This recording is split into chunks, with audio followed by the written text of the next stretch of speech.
Hello, who else is with me? Yes, they're all here. Excellent. And hello to everybody who's watching us out there in YouTube land. Thank you very much for joining us on this sunny Sunday afternoon, or at least it's quite sunny here in London. We find you all very well and very happy and refreshed after your Shakespeare-free weekend. I was saying to the company at 3 o'clock, I feel like we haven't done this for a month. It's weird. It's only been one weekend off, and I'm so glad to see the company back here today and ready to play. So we have got 4 more scenes to perform for you today. I just want to say hello and welcome back to Susie. It's very nice to see you again. Hi. And to Linda and to Siegffried, still over there in Paris, but we'll have you back here soon. To Fergus, who's up there, and Valentina, who's still doing the technical magic, and to Geoffrey. It's very good to have you all with us this afternoon. So I'm going to ask you guys to go to the virtual tiring house. I will call you for your scenes. If anything goes down with your feed or anything, then don't worry about it. Just let me know. Okay, I'll see you guys shortly. So, to those of you watching, if you have or haven't watched us before, hello, my name's Lizzie. I'm Artistic Director of Shakespeare, and we're going to do 4 Shakespeare scenes for you now. From different plays, some of which have never been performed before by us in this format. If you've never seen anything by us before, then what we do is we're doing live Shakespeare online. Okay, a lot of people do that these days. Well, we do it. We are the only company currently working just from cue-scripted parts. This means we are using the original practice of giving our actors only their lines and their cues. They have not rehearsed together. They have not heard each other's lines. The first time that they will hear everything that is spoken in the scene and have an opportunity to react to each other is when you guys see it now live, which is the little extra bit of fun and jeopardy that we play with. So just to do a little housekeeping before we get started, our donations link, if you have a look on YouTube today, is coming back to the company today. If you would like to give us some money, then that will go into our sharing bucket, and it will go to members of our company who are experiencing hardship during these times. Some people are able to go back to work. We applaud you if you are, and we hope you're staying very safe and very well out there in the world. But some of us still can't go back to work, and for actors, it's still up for discussion as to how safe it is for us to go to work now. So that's what the bucket is for. But a proportion of our bucket will be going still to the Stephen Lawrence Foundation to support their work among communities and to support the interests and opportunities of all people and all equalities so that everything is done well in the world. So if you're able to give us some money, then that would be great. If not, we hope you have a fantastic time and enjoy your time with us this afternoon anyway. We've got 4 new scenes that we're going to be bringing up as part of today. One of them never been performed before by us. And this is also, just so you know, this is the beginning of our new sort of rolling calendar. We were performing every week. We're now, with lockdown loosening, we're loosening up slightly too. And we're going to do scenes one week, then a full play, then scenes, then take a Sunday off, and then repeat the pattern. So it's scenes, play, scenes. So this week it's scenes. Next week it's a new play, and it's the first of our by request plays, Richard III, of which I will tell you more at the end of this afternoon's program. So I'm going to shut up now and call the first of the scenes, because we're here for some Shakespeare. So our first scene today is a little bit of measure for measure magic. So we're starting in a sort of politically intense environment. We're going to the slightly mythical, slightly fictional city of Vienna, Shakespeare's Vienna. And what's been going on in Vienna is the Duke, who's been in charge of all the laws there, has mysteriously gone away, and he's left his deputy, Angelo, to enforce laws and to bring greater sense of law and order in his absence. And one of the first laws that Angelo has brought back in is one that's against fornication and brings back the death penalty for anyone caught sort of guilty of that. So, and under this law has literally fallen the head of a young man, Claudio. And Claudio doesn't really want to die. So he has asked his sister, Isabella, to go and plead for him on his behalf.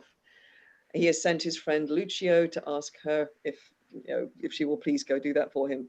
And we're going to see that scene now. We're going to see how it goes with Isabella, Angelo, Lucio, and everybody else. And I keep losing my list. I do apologize. So have we got our players ready for the first scene? Yes. Okay.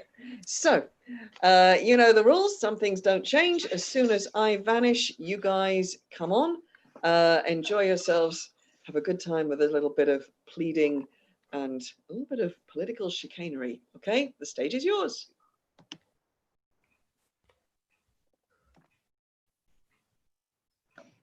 He's hearing of a cause. He will come straight. I'll tell him of you. Pray do. I know his pleasure.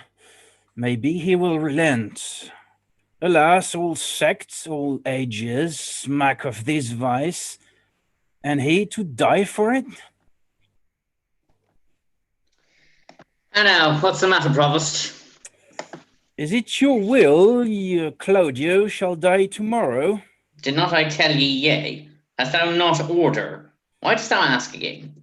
Lest I might be too rash. Under your good correction I have seen, when after execution judgment hath repented or his doom. Go to, let that be mine. Do you your office, or give up your place, and you shall well be spared. I crave your honest pardon. What shall be done, sir, with the groaning Juliet? She is very near her hour. Dispose of her to some more fitter place, and that with speed. Here is the sister of the man condemned desires access to you. Hath he a sister? Ay, my good lord, a very virtuous maid, and to be shortly of a sisterhood, if not already. Well, let her be admitted. See you the fornicatress be removed. Let her have needful, but not lavish means. There shall be order for it. Save your honor. Stay a little while, you're welcome. What is your will? I am a woeful suitor to your honor. Please but your honor hear me. Well, what's your suit? I have a brother is condemned to die. I do beseech you, let it be his fault and not my brother. Heavens give thee moving graces. Condemn the fault and not the actor of it. Why, every fault's condemned ere it be done. Mine were the very cipher of a function, to find the fault whose fine stands in record and let go by the actor. Oh, just but severe, Low. I had a brother then. Heaven keep your honor. If not also, to him again. Entreat him, kneel down before him, hang upon his gown. You are too cold. If you should need a pin, you could not with more tame a tongue desire it. To him, I say. Must he needs die? Maiden, no remedy. Yes, I do think that you might pardon him, and neither heaven nor man grieve at the mercy. I will not do it. But can you, if you would? Look, what I will not, that I cannot do. But might you do it, and do the world no wrong, if so your heart were touched with that remorse, as mine is to him? He's sentenced, 'tis too late. You are too cold. Too late? Why, no. I that do speak a word may call it again. Well, believe this, no ceremony that two great ones longs, not the king's crown, nor the deputed sword, the marshal's truncheon, nor the judge's robe, become them with one half so good a grace as mercy does. If he had been as you, and you as he, you would have slipped like him, but he like you would not have been so stern. Pray you, be gone. I would to heaven I had your potency, and you were Isabel. Should it then be thus? No, I would tell what 'twere to be a judge and what a prisoner. Aye, touch him. There's the vein. Your brother is forfeit of the law, and you but waste your words. Alas, alas, why all the souls that were forfeit ones, and he that might the vantage best have took found out the remedy. How would you be, if he, which is the top of judgment, should but judge you as you are? Oh, think on that, and mercy will then breathe within your lips like man new made. Be you content, fair maid. It is the law, not I, condemn your brother. Were he my kinsman, brother, or my son, it should be thus with him. He must die tomorrow. Tomorrow? Oh, that's sudden. Spare him, spare him. He's not prepared for death. Even for our kitchens, we kill the fowl of season. Shall we serve heaven with less respect than we do minister to our gross selves? Good, good, my lord, bethink you. Who is that hath died for this offence? There's many have committed it. Aye, well said. The law hath not been dead, though it had slept. Those many had not dared do that evil, if the first that did the edict infringe hath answered for his deed. Now 'tis awake, take note of what is done. Yet show some pity. I shew it most of all. When I show justice, your brother dies tomorrow. Be content. So you must be the first that gives this sentence, and he that suffers. Oh, it is excellent to have a giant's strength, but it is tyrannous to use it like a giant. That's well said. Could great men thunder as Jove in himself does? Jove would have never been quiet, for every pelting petty officer would use his heaven for thunder, nothing but thunder. Merciful heaven, thou rather with thy sharp and sulphurous bolt splits the unwedgeable and gnarled oak than the soft myrtle. But men, proud men, dressed in a little brief authority, most ignorant of what is most assured, his glossy essence like an angry ape plays such fantastic tricks before high heaven as makes the angels weep, who with our spleens would all themselves laugh mortal. Oh, to him, wench, he will relent. He's coming, I perceive it. Pray heaven she win him. We cannot wait our brother with ourselves. Great men may jest with saints, 'tis wit in them, but in the less foul profanation. Thou'rt in the right, girl. More of that. That in the captain's but a choleric word, which in the soldier is flat blasphemy. Art advised to that? More on't. Why do you put these sayings upon me? Because authority, though it err like others, hath yet a kind of medicine in itself. The skin's device o'er the top.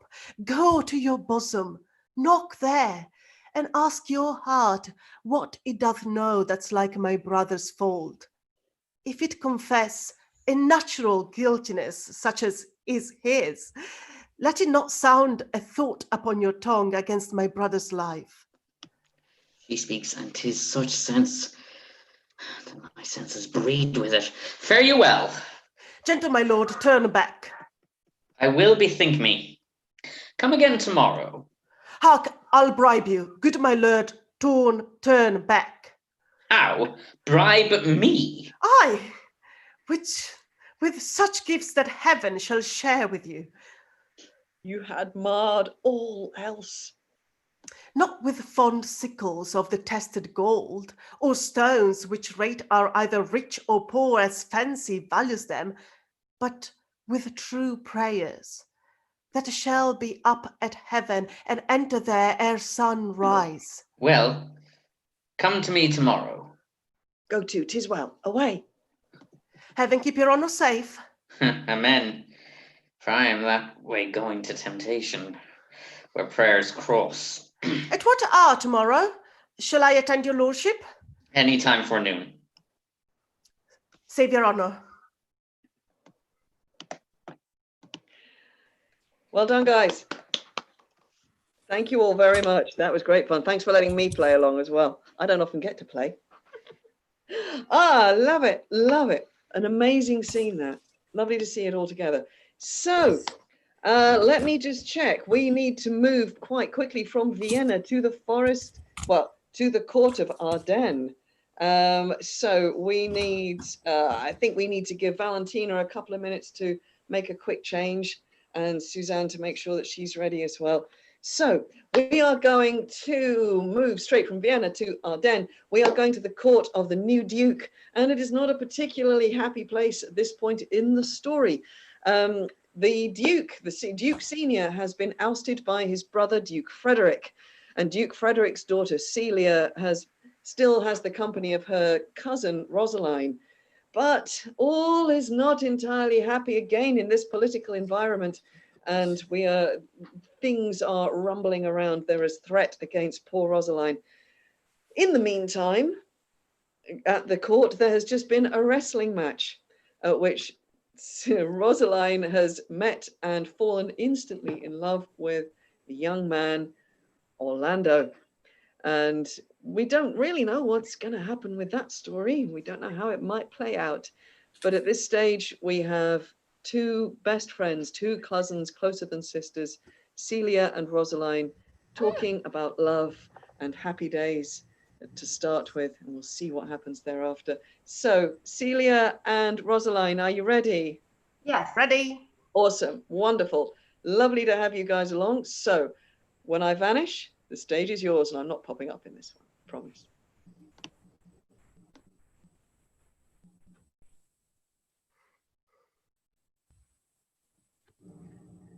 Why, cousin? Why, Rosaline? Cupid have mercy, not a word. Not one to throw at a dog. No, thy words are too precious to be cast away upon curse. Throw some of them at me. Come, lame me with reasons. Then there were two cousins laid up, when the one should be lamed with reasons, and the other mad without any. But is all this for your father? No, some of it is for my child's father. Oh, how full of briars is this working day world! They are but burrs, cousin, thrown upon thee in holiday foolery. If we walk not in the trodden paths, our very petticoats will catch them. I could shake them off my coat. These burrs are in my heart. Oh, hem them away. I would try if I could cry hem and have him. Oh, come, come. Wrestle with thy affections. Oh, they take the part of a better wrestler than myself. Oh, a good wish upon you. You will try in time in the spite of a fall, but turning these jests out of service, let us talk in good earnest. Is it possible on such a sudden you should fall into such strong a liking with old Sir Roland's younger son? The Duke, my father, loved his father dearly. Doth he therefore ensure that you should love his son dearly? With his kind of chase, I should hate him, for my father hated his father dearly. Yet I hate not Orlando. No, Faith, hate him not for my sake. Why should I not? Doth he not deserve well? Let me love him for that. And do you love him because I do? Look, here comes the Duke. Oh, with his eyes full of anger. Mistress, dispatch you with your safest haste, and get you from our court. Me, uncle? You, cousin, within these 10 days, if that thou beest found so near our public court as 20 miles, thou diest for it.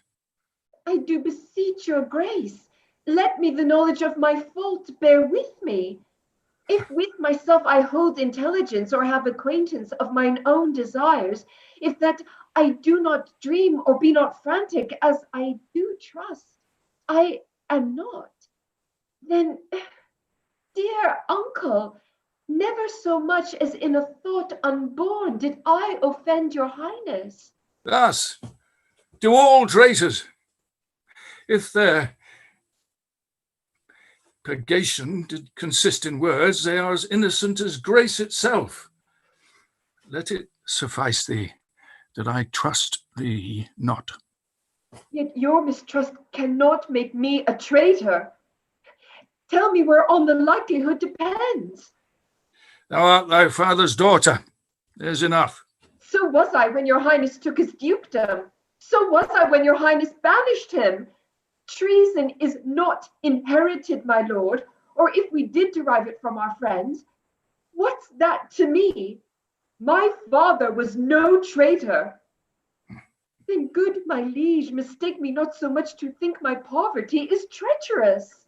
Dear sovereign, hear me speak. Aye, Celia, we stayed her for your sake, else had she with her father ranged along. I did not then entreat to have her stay. It was your pleasure and your own remorse.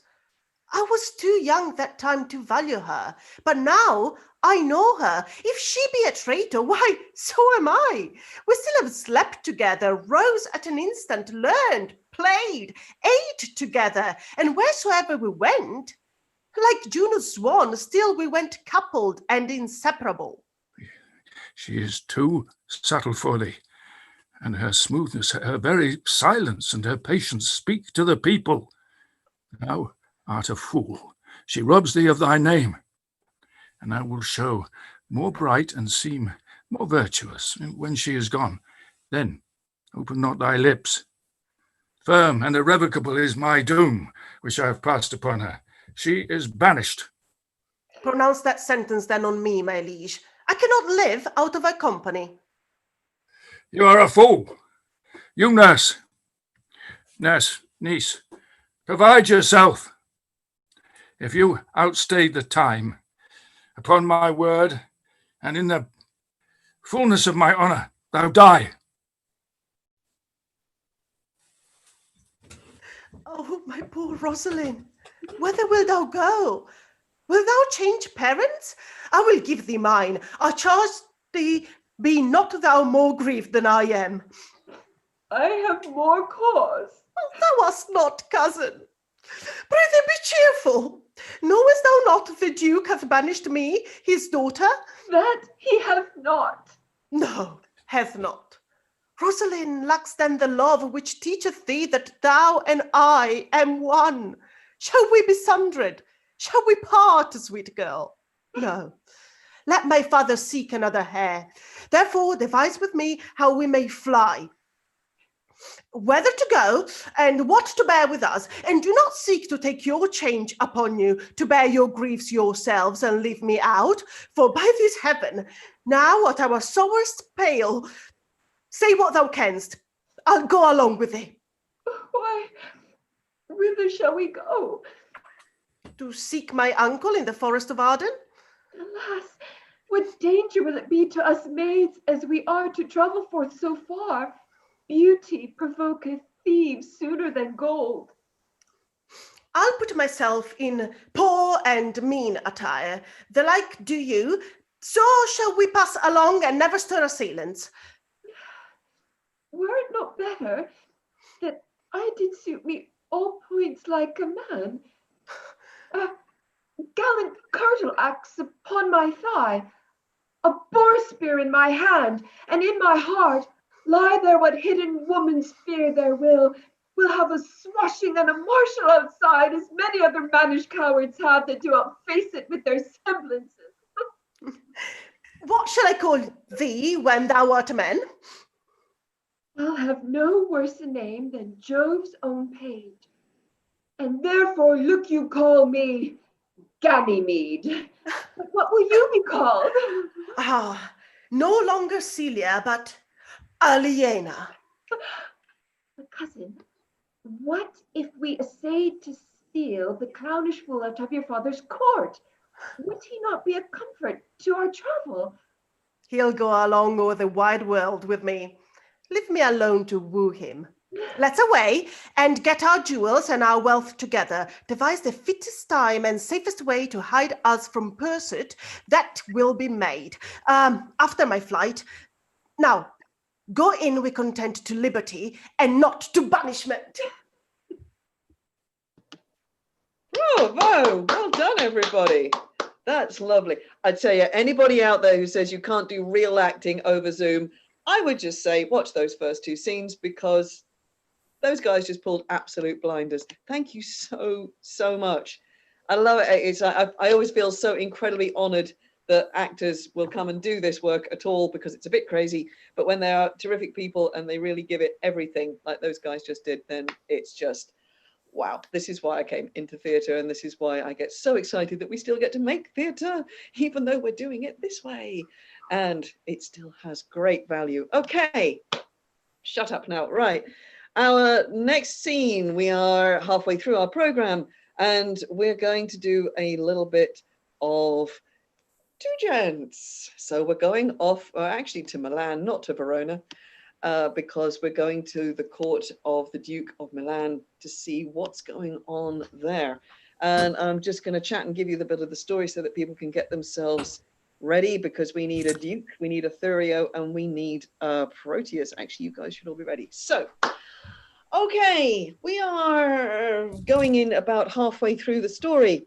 At this point, our two gentlemen, Proteus and Valentine, are both not in Verona, but in Milan, where they both fallen in love with the same girl.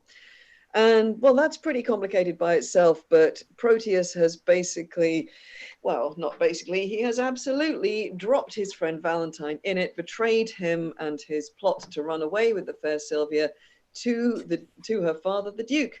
And poor old Valentine is now banished. Proteus is still working away behind the scenes in Milan, because he is trying to contrive his own way in to see and to court Sylvia. But the Duke's got his own plans. So we've got a lot of fighting over how's it going to go? We've got fighting over Sylvia. What is going to go on? So do I have ready in the wings one Duke, one Thurio, and one Proteus? Aye. Yes. Okay, and we're all there. Excellent. Thank you all very much. So let's see what happens next in this slightly convoluted tale of friendship and love, all's fair in love and war. Okay, when I vanish, the stage is yours. Enjoy.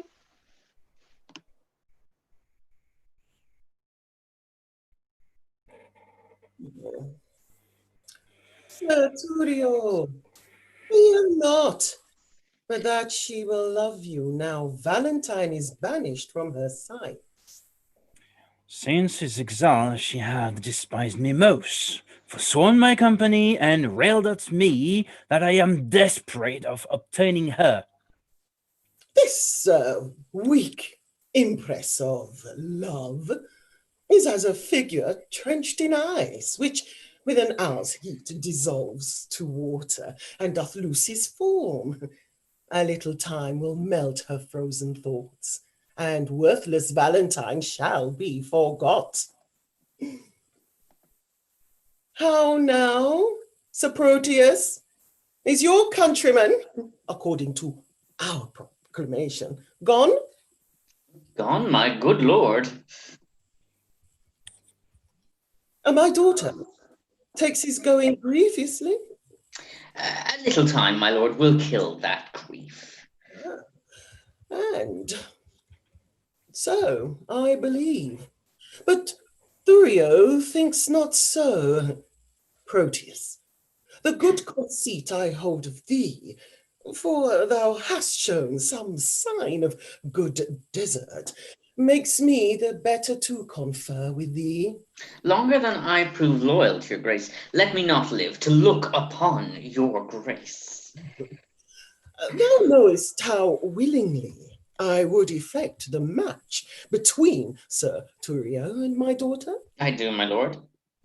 And also, I think thou art not ignorant how she opposes her will against my will.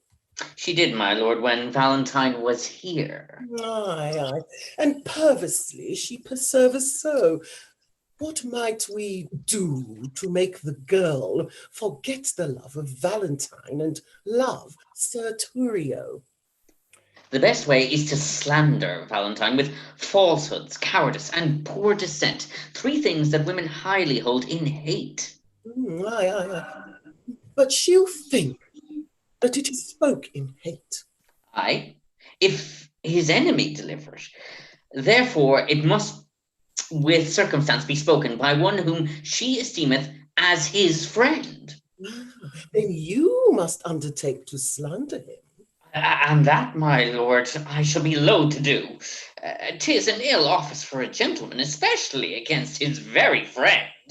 Where your good word cannot advantage him, the slander can never and damage him. Therefore, the office is indifferent, being entreated to it by your friend. You have prevailed, my lord. If I can do it by aught that I can speak in his dispraise, she shall not long continue love to him. But say this weed her love from Valentine, it follows not that she will love Sir Therio. Therefore, as you unwind her love from him, lest it should ravel and be good to none, you must provide to bottom it on me, which must be done by praising me as much as you in worth dispraise Sir Valentine. And, Protheus, we dare trust you in this kind, because we know, on Valentine's report, you are already love's firm votary, and cannot soon revolt and change your mind. Upon this warrant shall you have access, where you, with Sylvia, may confer at large, for she is lumpish, heavy, melancholy, and, for your friend's sake, will be glad of you, where you may temper her by your persuasion to hate young Valentine and love my friend. As much as I can do, I will effect. But you, Sir Thurio, are not sharp enough. You must lay lime to tangle her desires by wailful sonnets, whose composed rhymes should be full fraught with serviceable vows. Aye, much is the force of heaven-bred poesy. Write till your ink be dry, and with your tears moist it again, and frame some feeling line that may discover such integrity. For Orpheus's lute was strung with poets' sinews, whose golden touch could soften steel and stones, make tigers tame, and huge leviathans forsake unsounded deeps to dance on sands. Visit by night your lady's chamber window, and with some sweet consort to their instruments tune a deplorable dump. This or else nothing will inherit her. This discipline shows thou hast been in love. And thy advice this night I'll put in practice. Therefore, sweet Protheus, my direction giver, let us into the city presently to sort some gentlemen, well skilled in music. I have a sonnet that will serve the tune to give the onset to thy good advice. About it, gentlemen. We'll wait upon your grace till after supper, and afterwards determine our proceedings. Even now about it, I will pardon you. And off they go. Oh, what a wonderful bit of plotting there was carried out. Oh, one of these days we're going to bring back Two Gentlemen of Verona. Definitely, definitely. It's a play that I think doesn't get enough stage time. There's a lot more to it than a lot of people think. It's a lot of fun. Right. So to a play that does get quite a lot of stage time, but we have not managed to do it yet. I would say we're going to finish this afternoon's program with a little bit of Hamlet. And this is a scene that we have never performed before, so no idea exactly how it's going to go. Looking forward to it very much. We have, and I don't know if you know the story of Hamlet. We had a production all ready to go right before lockdown, and we had a lovely contract that was being negotiated. And then lockdown happened, and we don't know when it'll be staged, but we still get to play with it now, so I'm happy about that. Can I just check? I can see that Geoffrey's ready. So I just need to make sure that our Hamlet, our Queen, and our Polonius are prepared. Yes, we've got one. We're all ready. Just give me a yes. We got a yes, and we just need a yes from. Yeah, momentary. Okay, this is good. I will set the story, and then we'll see if you're ready. So here we are, right in. We're plunging into the sort of early middle part of Hamlet. So what's to say about this story? Well, young Prince of Hamlet has come home to Denmark because his father's dead and his uncle's married his mother, and he's not very happy. And then his father's ghost turns up and says, yeah, and your uncle murdered me. So Hamlet, he's in there for revenge, but for some reason he can't seem to do anything about it. And he's suffering quite badly at this point in the play because his soul says one thing, his heart says another, and his head is divided between both.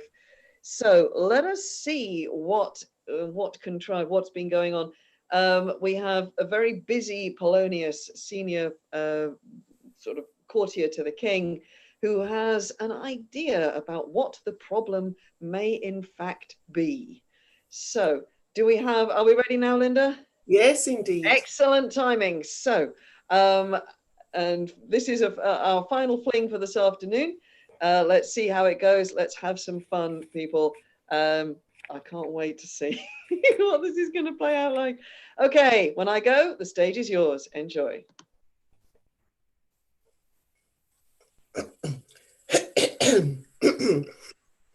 Assure you, my good liege, and I do think, or else this brain of mine hunts not the trail of policy, so sure as I have used to do, that I have found the very cause of Hamlet's lunacy. Ah, speak of that. That I do like to hear.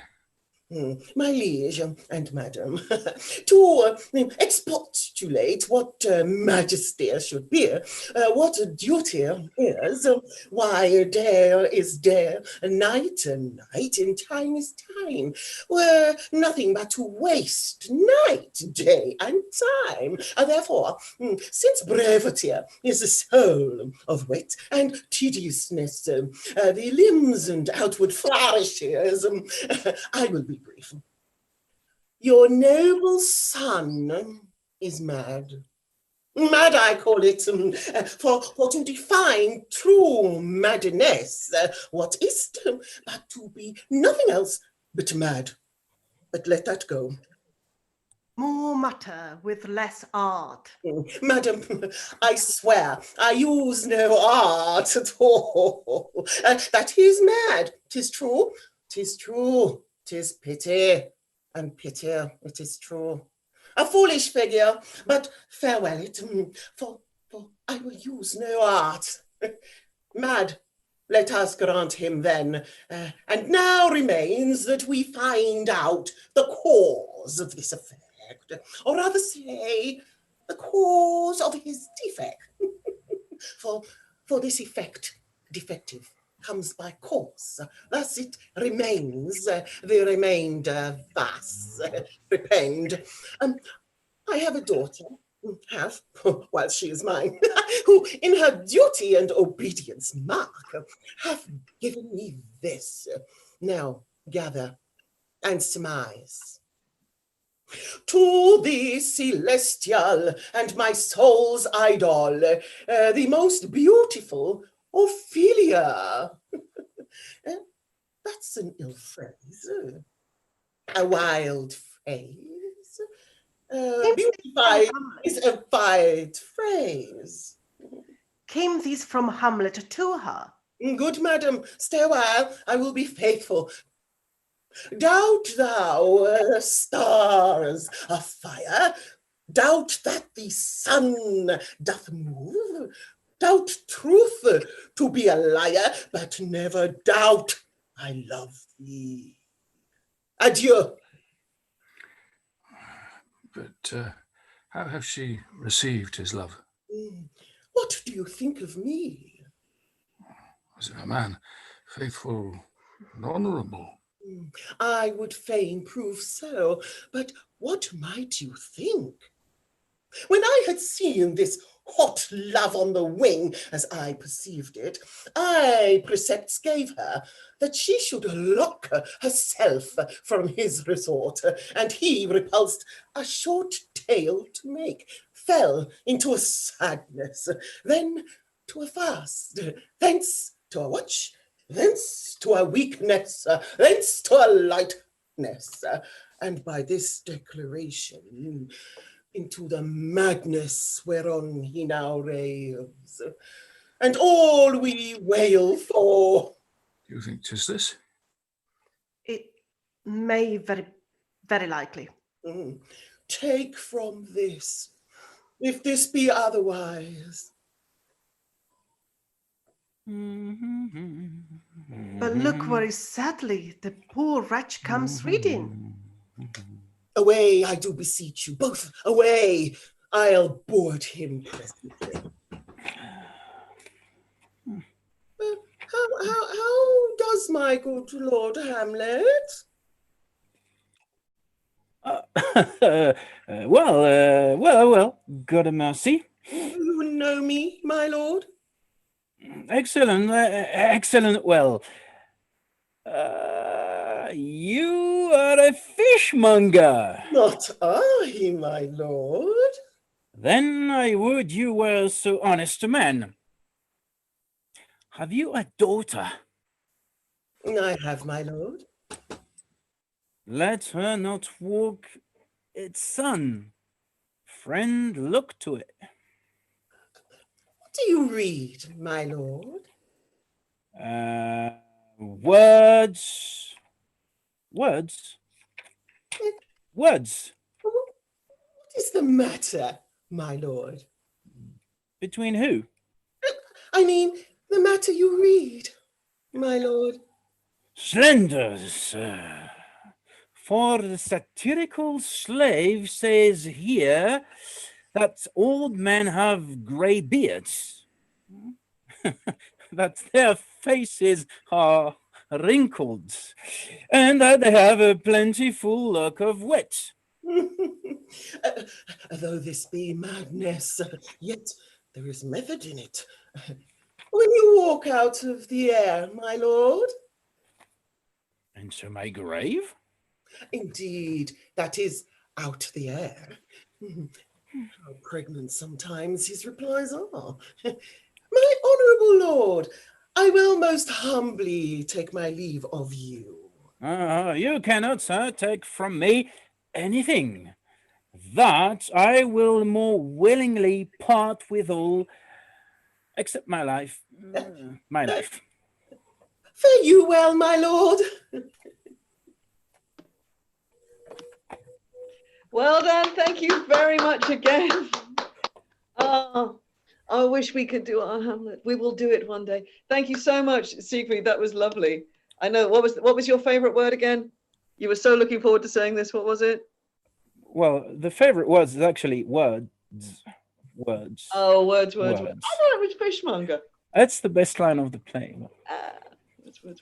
Thank you. I really enjoyed that. It was lovely to see you all working. That was okay. So let's have everybody back, and then we will just say farewell and thank you all very much. Quick round of applause to all the players. Thank you very much for your efforts. It's been a delightful week's scenes. Thank you very much indeed.